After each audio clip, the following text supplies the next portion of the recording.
ये आपको बता दें कि जेकेआईएम को गैर कानूनी घोषित संगठन घोषित किया गया है, जिस पर अब प्रतिबंध की मसरूर अंसारी ने बाकायदा इसकी निंदा की है। जेकेआईएम ने जम्मू कश्मीर के उन्होंने कहा कि इसके अधिकार पर कोई फर्क नहीं पड़ेगा प्रतिबंध लगाने से, इससे समस्याओं का समाधान नहीं हो सकता। इस तरह से बैन लगाने से या बैन करने से जेकेआईएम गैर कानूनी संगठन घोषित किया गया है और अब इस पर जो प्रतिक्रियाएं हैं वो एक तरह से आना शुरू हो गई हैं।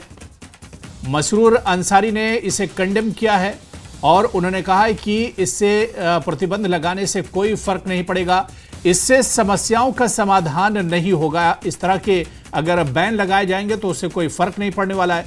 मसरूर अंसारी ने एक्स पर बाकायदा पोस्ट किया है।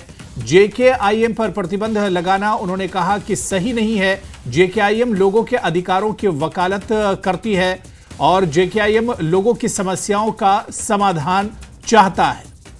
तो कश्मीर इत्तेहादुल मुस्लिमीन यानी जेकेआईएम को गैर कानूनी संगठन घोषित करने से जुड़ा हुआ यह पूरा मामला है, जिस पर प्रतिबंध की मसरूर अंसारी ने निंदा की है और इसी पर और बातचीत करेंगे। हमारे सहयोगी ईशान वानी हमारे साथ जुड़े हुए हैं। ईशान, जब से यह बड़ा फैसला एक तरह से लिया गया है और कश्मीर इत्तेहादुल मुस्लिमीन यानी जेकेआईएम को गैर कानूनी संगठन घोषित किया गया है, उसके बाद से लगातार जो प्रतिक्रियाएं हैं, जो रिएक्शन है वो आ रहे हैं और इस पर अब मसरूर अंसारी का बयान आया, उन्होंने इसकी निंदा की है।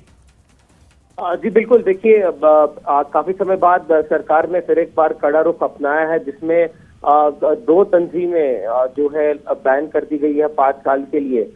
उसमें मीरवाइज मौलवी मोहम्मद उमर फारूक जो लीड करते हैं अवामी एक्शन कमेटी, और जो एक शिया नेता है मसरूर अंसारी, जिनकी तंजीम को जो है इत्तेहादुल मुस्लिमीन को भी जो है बैन कर दिया गया है। दरअसल सरकार जो है कह रही है कि ये लगातार एंटी इंडिया एक्टिविटीज में इनकी है, इन पार्टी की, और ये मिलिटेंसी को सपोर्ट करते हैं। देखिए जो अंसारी हैं इनके बारे में थोड़ा बताना हमारे लोगों को जरूरी है, क्योंकि काफी लोकप्रिय शिया नेता हैं और ये ऑल पार्टीज हुर्रियत कॉन्फ्रेंस, जो हुर्रियत का एक अमलकम है, उसके मेंबर भी हैं ये जो पार्टी थी। तो ये कुल मिलाकर अगर देखा जाए, हालांकि इनकी तरफ से इसकी निंदा की गई और सरकार से कहा गया है कि वो फिर एक बार इनके इस पे रिव्यू करें और फिर एक बार उन पे नजरसानी करें, ताकि ये बैन जो है उन पे ना लगाया जाए, क्योंकि वो सोशल वर्क के साथ एसोसिएटेड है और उनके जो काम है वो सामाजिक काम भी है।